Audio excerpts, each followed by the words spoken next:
Peace be with you. Trenton Garmin. This is Music Row in Nashville. How to survive and thrive in a first world police state. Understand civility. That's the first commandment. Is don't kill anybody. It sounds simple, but the reality is you have a lot of folks that fake that they have themselves under control. Hence the idea of handcuffs.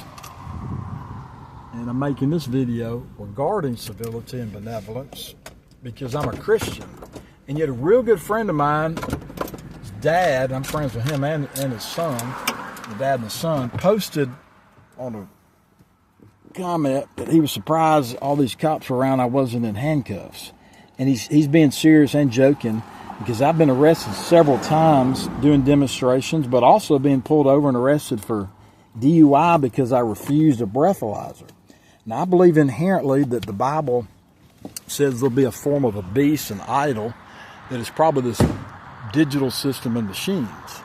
And I reject and resist any law that puts a machine de facto over a man and per se, because it's not Christian. It's saying that that machine has more life in it than I do or than a man does, and it can detect prudence better than can a human. That's how asinine the breathalyzer is, because it has an error rate. Even if it's 0.01, that error rate kicks in, that person is de facto, per se, convicted because of a failed machine. So yeah, I have been in handcuffs several times, and unfortunately, while cooperating in the process, I've been assaulted and battered and slammed and never responded with violence because of 20,000 opportunities to have controlled violence from football, whether it be in a game or whether it be in practice. I proved myself to be under control. So it's important to be civilized, and civilization is one that thrives on nonviolence, willing good for other people, which is love, and those big four, keeping the 10, no theft, no false witness. False witnesses is speaking against a human's dignity because you're bearing something that's true that's not true, and of course theft is removing property. It's not yours. Even if you call it a forfeiture, it's government and purport it's some kind of instrument of crime. I had a case where a lady had a pill in her vehicle, and they took her whole vehicle through a civil forfeiture, which is really not civilized because it's just not true. It's exaggerating what is not even a crime. Just like 2 weeks ago, I had a police officer put me in handcuffs for having not put my seatbelt on fast enough when moving from the library over to Our Lady of Sorrows, and it was witnessed by Father Bob Sullivan. So that shows you the rules of man oftentimes subsume the constitutional minimums.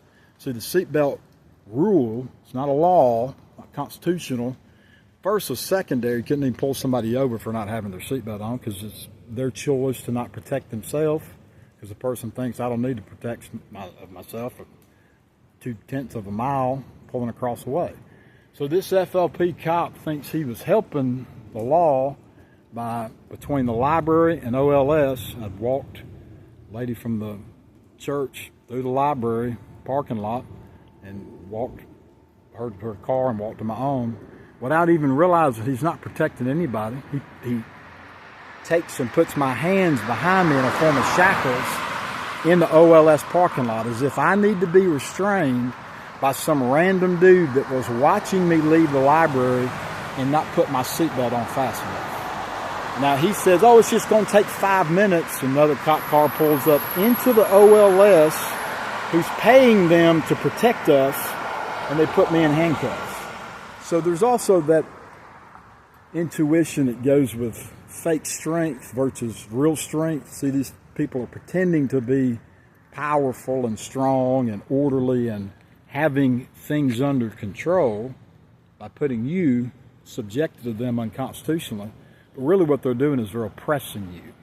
So to survive and thrive in a first world police state, never accept suppression. Demand dignity, said Nelson Mandela. And from the FOP, I demand dignity for all the citizens. There should be no reason that these folks are molesting citizens, touching them, patting them down, acting like that's normal, over seatbelt issues when somebody's pulling into a parking lot of a church that they just walked out of. and escorted a woman across the street. But that is the world that we live in today. Pretending and pretending to help, to tend to somebody, but it's really just fake. It's not in need, it's not even precaution, it's pretending. So these fakes actually violated my civil rights, yet again, didn't get an apology.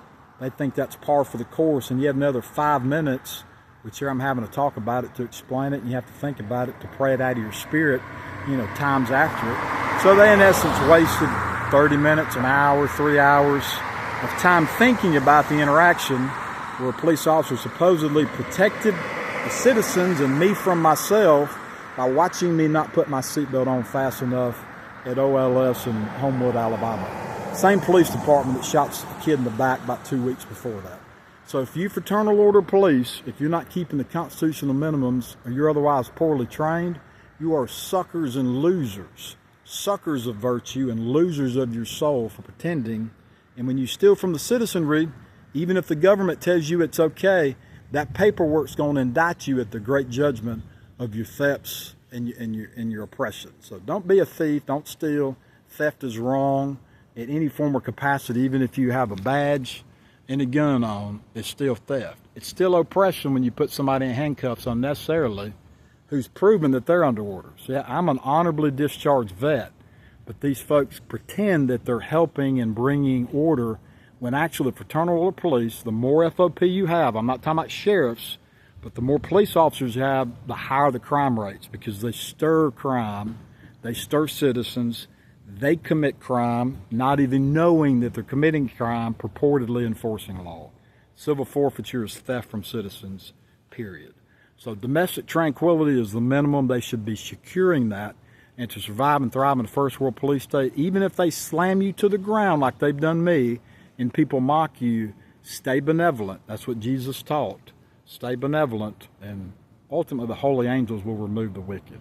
Peace be with you. How to survive and thrive in a first world police state. Be Christian, be civilized, be honest, be benevolent. Trentissimo. Bye for now.